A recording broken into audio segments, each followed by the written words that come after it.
সন্দেশখালী ঘটনা যত দিন এগোচ্ছে ততই ধুন্ধুমার পরিস্থিতি তৈরি হচ্ছে।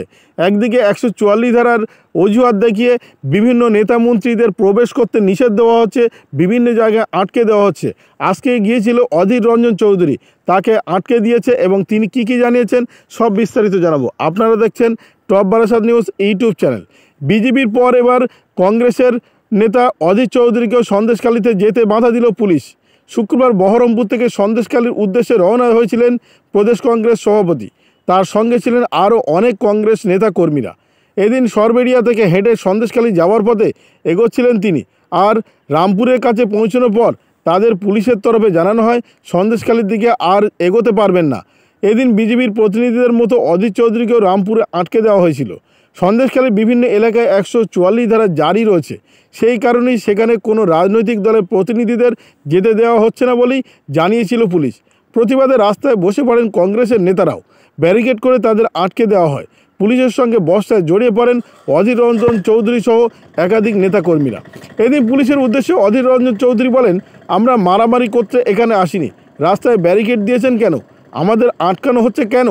এরপরই পুলিশের ব্যারিকেড ভাঙার চেষ্টা শুরু হয় কংগ্রেস নেতাকর্মীদের, শুরু হয় পুলিশের সঙ্গে ধস্তাধস্তি। কংগ্রেস নেতা অধীর রঞ্জন চৌধুরী অভিযোগ করেন, সন্দেশখালী নিয়ে ভয়ঙ্কর খেলা খেলছেন মুখ্যমন্ত্রী মমতা বন্দ্যোপাধ্যায়। আরএসএসের নাম করে মানুষের চোখে ধুলো দেওয়া হচ্ছে। তৃণমূলের প্রশ্রয়ে পশ্চিমবঙ্গে আরএসএসের শিবির 200 থেকে 10,000-এ পরিণত হয়েছে। মুখ্যমন্ত্রীকে নৃশংসতার রানী বলে সন্দেশখালী নিয়ে এদিন ধর্মের রাজনীতি না করার হুঁশিয়ারি দেন কংগ্রেস নেতা অধীর রঞ্জন চৌধুরী। সময়ের সঙ্গে সঙ্গে এদিন অধীর রঞ্জন চৌধুরী সহ কংগ্রেস নেতাদের আটকাতে পুলিশে ছয়লাভ হয়ে যায় রামপুর এলাকায়। পুলিশের সঙ্গে কংগ্রেস কর্মীদের দফায় দফায় ধস্তাধস্তি হয়, রাস্তায় বসেই প্রতিবাদে সামিল হন তারা। সময়ের সঙ্গে সঙ্গে এদিন অধীর রঞ্জন চৌধুরী সহ কংগ্রেস নেতাদের আটকাতে পুলিশের ছয়লাভ হয়েছিল সমগ্র রামপুর জুড়ে। অন্যদিকে এদিন সকালে বিজেপির 6 সদস্যের দলকেও আটকায় পুলিশ। রামপুরে বিধায়ক অগ্নিমিত্রা সহ কেন্দ্রীয় মন্ত্রী অন্নপূর্ণা দেবী, প্রতিমা ভৌমিক, সাংসদ জ্যোতির্ময় সিং মাহাতো সহ অন্যান্যদের ব্যারিকেড করে পুলিশ আটকে দেয়।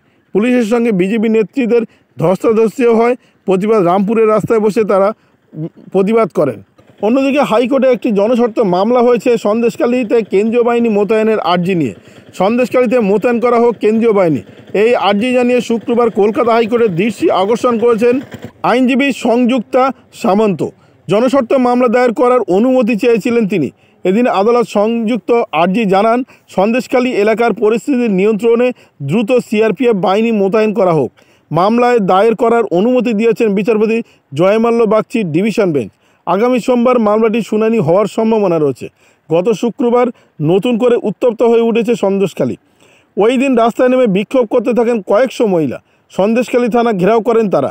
এরপরই শনিবার থেকে কড়া হাতে পরিস্থিতি নিয়ন্ত্রণে আনতে ময়দান নামে প্রশাসন।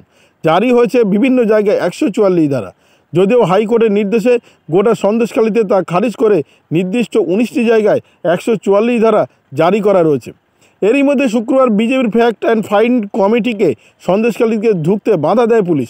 নির্যাতিতা মহিলাদের সঙ্গে কথা বলতে শুক্রবার সকালে এই কমিটির সদস্যরা সন্দেশখালী গ্রামগুলি পরিদর্শনে আসেন, কিন্তু 144 ধারার অজুহাত দেখে পুলিশ তাদের বাধা দেয়। শুরু হয়েছে বাকবিতণ্ডা এবং ধস্তাধস্তি। শেষমেশ রামপুরের রাস্তার উপরে তারা বসে পড়েন। ভিডিওটি আপনার কোনো প্রকার উপকারে লেগে থাকে অবশ্যই লাইক, কমেন্ট, শেয়ার করবেন। সেই সঙ্গে চ্যানেলটি সাবস্ক্রাইব করার অনুরোধ রইল। সবাই ভালো থাকবেন, সুস্থ থাকবেন।